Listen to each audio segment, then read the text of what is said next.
You know, my trip to Pym Island Resort on the Attawapiskat River was one of those things I dreamed about my whole life. I had never been, that's right, never been on a Canadian fly-in. And when I met Melanie at one of the shows and we chatted about the ridiculous, and I mean ridiculous fishing here at the Attawapiskat River, she invited me to come on up with my crew and see what we thought of her resort. It was worth every single minute of the time it took.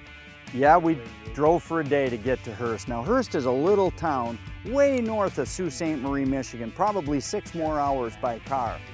Once you get to Hearst, you jump on one of their good, wonderful old pontoon planes and they fly you to any one of 8 different camps operated by Hearst Air. Pym Island was the furthest camp out and it offered some ridiculous northern pike and walleye fishing. I could sit here literally and talk for a long time about how great the fishing was, but to give you some indication, when we went out the first day, the very first day with a canoe, and we pulled up on the first spot, we anchored.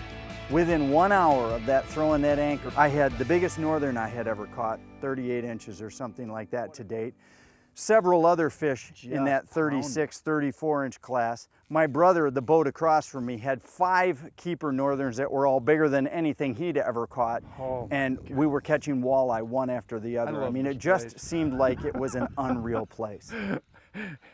It's like unbelievable, unbelievable fishing.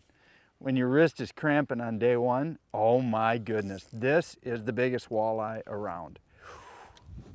I've got to be careful here. This is a 10-pounder.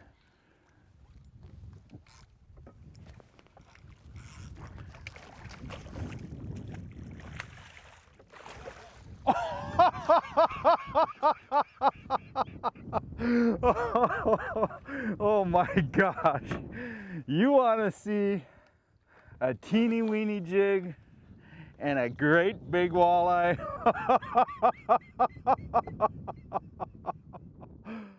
We were driving the canoe down the river and it was just the environment. I realized that I was hundreds of miles north of the closest road. We turned the corner and Norman points out a black bear swimming across the river, no kidding, and we've got it on film, and then leaves the water and runs down the shoreline. A little bit later that evening, we're fishing our way back and there's a female moose with 2 calves, and it's just, there's bald eagles soaring around. It's just so much unusual stuff that you may never see again in your life, all packed in one little place, and it's all in its natural element, in its natural form. To me, part of being at Pym is that whole experience of being where very few other people have been, experiencing scenery and seeing sights that you may never see again.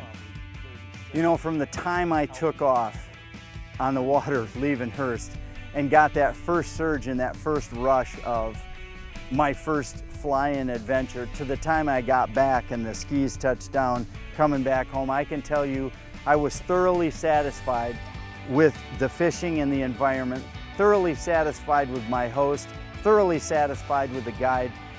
I can tell you what, if you've never gone on a fly-in, go. You owe it to yourself to have that experience.